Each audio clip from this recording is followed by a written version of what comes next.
Yo les gars, c'est Guidonnage. Aujourd'hui, on va parler des cylindres. Avant de commencer cette vidéo, n'hésitez pas à vous abonner, à liker, à commenter. Merci à tous ceux qui le feront. Et puis, on est parti. Les gars, il y a 4 cylindres différents qui peuvent s'appliquer sur votre moto. Donc, on va voir ça tout de suite. C'est parti.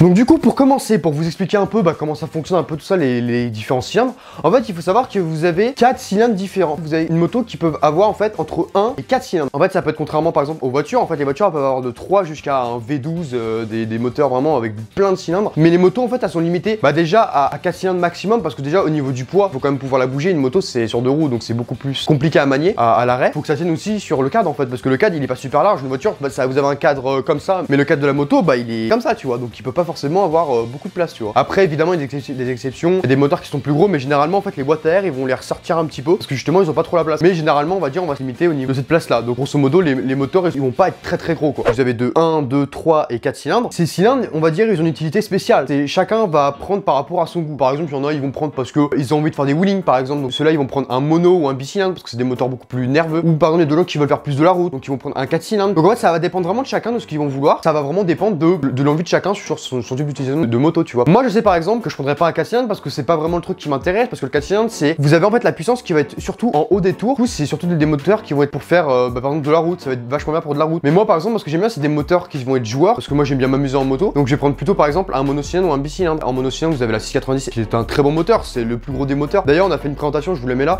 On a fait une présentation d'ailleurs de toutes les motos pour que vous pouvez avoir pour 3000 €. Et vous pouvez d'ailleurs trouver une 690. En bicylindre aussi, vous avez par exemple la MT-07, une très bonne moto aussi très coupleuse. Du coup, c'est pour ça, moi, je vais pouvoir me retrancher sur ça parce que du coup, ça va être un moteur très coupleux à quasiment tous les régimes, tout on va dire en bas et mi-régime. Voilà, vous avez quelques exemples de motos. Par exemple, sur les 3 cylindres, vous avez par exemple les street, ou par exemple en 4 cylindres, vous avez par exemple les Z800, les Z1000 par exemple. Ouais, c'est vraiment des moteurs à avoir la puissance en haut des tours en fait. Mais du coup, ce qui est bien, plus vous allez avoir de cylindres en fait, plus le moteur il va durer dans le temps. En fait, c'est-à-dire que par exemple, si vous avez 90 chevaux en 4 cylindres, vos 90 chevaux ils vont être répartis sur 4 cylindres différents. Donc ça va être divisé par 4 la puissance. Et c'est d'ailleurs pour ça que les 4 cylindres ils vont coûter plus cher parce qu'il y a plus de cylindres. Contrairement par exemple à une moto qui va faire 90 chevaux, mais sur un mono, vous aurez un seul piston qui va fonctionner et du coup ça va beaucoup plus la forcer et du coup les moteurs ils vont moins durer dans le temps parce qu'ils vont beaucoup plus s'épuiser parce que ils vont pas avoir un relais. Une petite chose à savoir, on va passer pour le monocylindre. Le monocylindre en fait c'est un moteur super bien mais qui est pas fait pour faire de la vitesse. C'est vraiment pas un moteur qui va être fait pour ça parce qu'en fait quand vous allez commencer à prendre trop de vitesse, le moteur il va commencer à vibrer, ça va pas être très agréable. Ça va pas être des moteurs qui vont supporter on va dire les longs trajets en fait. Votre moteur déjà ça va pas lui plaire mais vous pouvez le faire par exemple si une fois vous voulez prendre l'autoroute pour aller à 140 tu vois tu peux mais faut éviter d'en faire. C'est pour ça qu'on propose des moteurs avec plus de cylindres, c'est logique. Donc en fait un monocylindre ça va être plutôt un moteur joueur mais en bas des tours il va surtout claquer donc ça va être assez désagréable. C'est toujours moins agréable en fait, plus vous avez de cylindres plus ça va être agréable parce que ça va être doux parce qu'il y a un piston qui va prendre le relais par rapport à un autre et ce sera plus linéaire et il y aura moins de secousses on va dire, secousses du moteur. Un monocylindre ça va être vachement bien en mi-régime en fait pour par exemple faire des wheelings, la motocross par exemple, c'est des moteurs qui vont être hyper nerveux mais sur une plage de régime assez réduite, plus ça va être en bas des tours ça va commencer à claquer contrairement par exemple à un bicylindre, un 3 ou un 4 qui va beaucoup plus supporter. Un monocylindre ça va être beaucoup plus en mi-régime et haut régime. C'est globalement un moteur bien mais pas pour faire de la vitesse. C'est pour ça que les gens généralement ils prennent ça. On va passer sur le bicylindre. En fait le bicylindre c'est vraiment je pense c'est le meilleur compromis avec le 3 pour ceux qui veulent l'avantage du mono mais pas trop les désavantages. Faut quand même savoir que je fais une vidéo à 11 h du soir. Je suis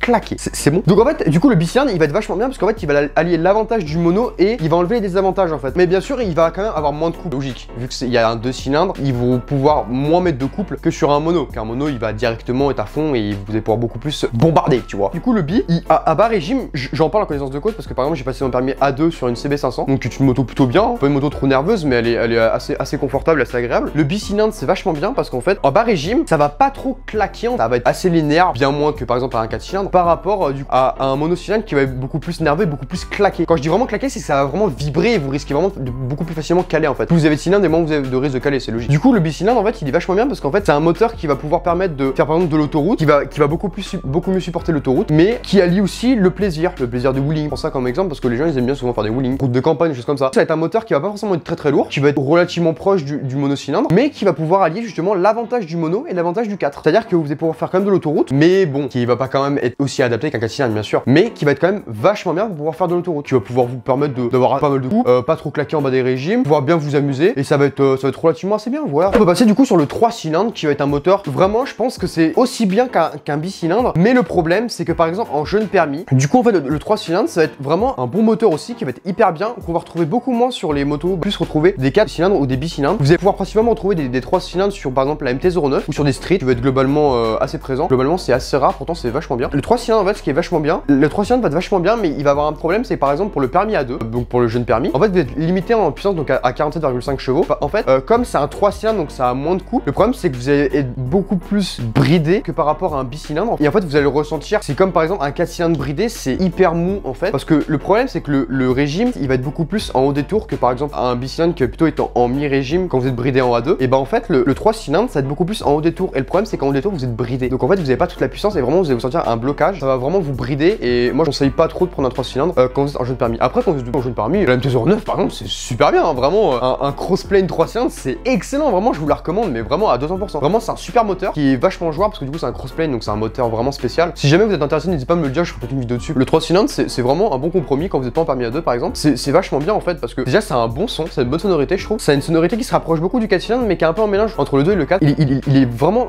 très agréable, vraiment c'est vachement cool. Du coup le 3 cylindres ça va être quand même un moteur assez cool, mais qui n'est pas forcément exceptionnel, c'est-à-dire que en A2 bah, vous n'allez pas forcément pouvoir avoir de grosses performances, et en débridé bah, ça dépendra de la moto que vous prendrez, mais globalement c'est pas quelque chose de très fou, c'est plutôt bien en fait. Du coup le 4 cylindres c'est un moteur vachement bien, mais qui va être beaucoup plus destiné bah, pour ceux qui veulent faire de la route par exemple, pour ceux qui vont par exemple faire beaucoup de kilomètres, donc plusieurs centaines de kilomètres par jour. Je pense par exemple pour ceux qui habitent en campagne, plus robuste, plus cher bien évidemment. La puissance va être à haut régime en fait, les motos elles sont bridées surtout à haut régime quand en permis A2. Vous aurez pas toute la puissance et du coup vous allez vraiment vous traîner en fait, mais ça dépend vraiment de ce que vous recherchez en fait. Si vous recherchez vraiment la fiabilité et que votre moteur vous voulez vraiment qu'il tienne dans le temps, et que vous faites par exemple plusieurs centaines de kilomètres par jour, par exemple pour ceux qui prennent l'autoroute, qui roulent en campagne par exemple, des moteurs qui sont vachement bien parce qu'en fait c'est des moteurs qui vont être beaucoup plus robustes, qui vont demander moins d'entretien, qui vont bien mieux tenir dans le temps, et du coup vous aurez beaucoup plus de fiabilité. Que je trouve du coup pas mal sur les moteurs de 4 cylindres en fait, c'est que vous allez pouvoir du coup faire pas mal de kilomètres et avoir une conduite plutôt on va dire douce. C'est par exemple qu'à bas régime, vu qu'il y a 4 cylindres en fait, à bas régime vous n'allez pas claquer en bas des tours comme par exemple le monocylindre, contrairement à un 4 cylindres qui est beaucoup plus doux en bas régime, même à mi-régime qui va être assez doux. C'est justement arrivé en haut des tours minutes que justement le moteur il va commencer vraiment à envoyer tout ce qu'il a. Du coup je trouve ça assez bien parce que du coup ça permet du coup de rouler sur autoroute à des vitesses plutôt acceptables, tu vois, qui permettra du coup de ne pas avoir de secousses et avoir une conduite plutôt douce et agréable, que comme par exemple les monocylindres qui vont être beaucoup plus à vibrer en haut des tours. Donc en fait si vous voulez vraiment rouler en confort, je vous recommande plutôt de passer sur un 4 cylindres parce que ça va être beaucoup plus agréable, malgré le fait qu'il y a une différence quand même de prix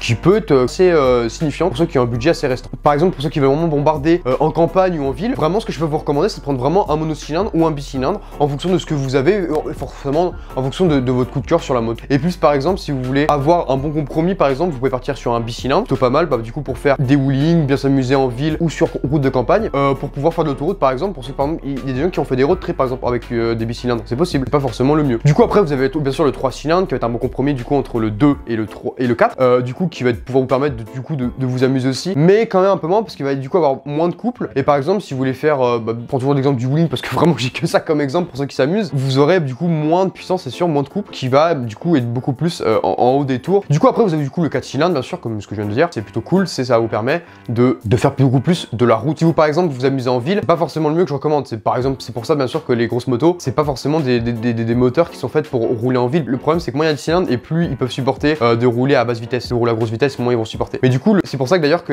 à vitesse équivalente, un bicylindre aura une moins bonne vitesse de pointe plutôt qu'un 4 cylindres. Mais du coup le 4 cylindres il va être beaucoup moins aimer la ville, il va beaucoup plus préférer l'autoroute parce que du coup c'est des moteurs qui aiment bien s'exploiter en haut des tours en fait. Et c'est pour ça en fait que du coup ils aiment pas trop la ville. C'est bien pour ça par exemple que les motos sportives elles sont vraiment pas adaptées pour la ville, les départementaux, juste comme ça, parce qu'en fait c'est des moteurs qui aiment bien s'exprimer en haut des tours. Le 4 cylindres c'est vraiment recommandé pour rouler vraiment voilà plutôt à haute vitesse. C'est pour ça d'ailleurs que les 4 cylindres ils vont avoir de meilleures vitesses de pointe contrairement à des 3 cylindres, des des monos. Donc écoutez mes très chers compatriotes, j'espère en tout cas que ça vous aura plu. Je sais vraiment pas du tout ce qu'elle va donner parce que du coup là c'est vraiment une vidéo que je tourne vraiment à 11 h du soir et je suis très fatigué, je suis éclaté au sol, donc m'en voulez pas trop si cette vidéo n'est pas forcément aussi bien que les autres, voilà, parce qu'on va dire que les autres je me donne beaucoup de mal quand même pour faire un montage assez quali. Si vous avez aimé du coup n'hésitez pas à vous abonner, à liker, à commenter, à mettre mon petit code créateur que je mets ici. Du coup on se retrouve pour une prochaine vidéo, c'était Guidonnage. Hop.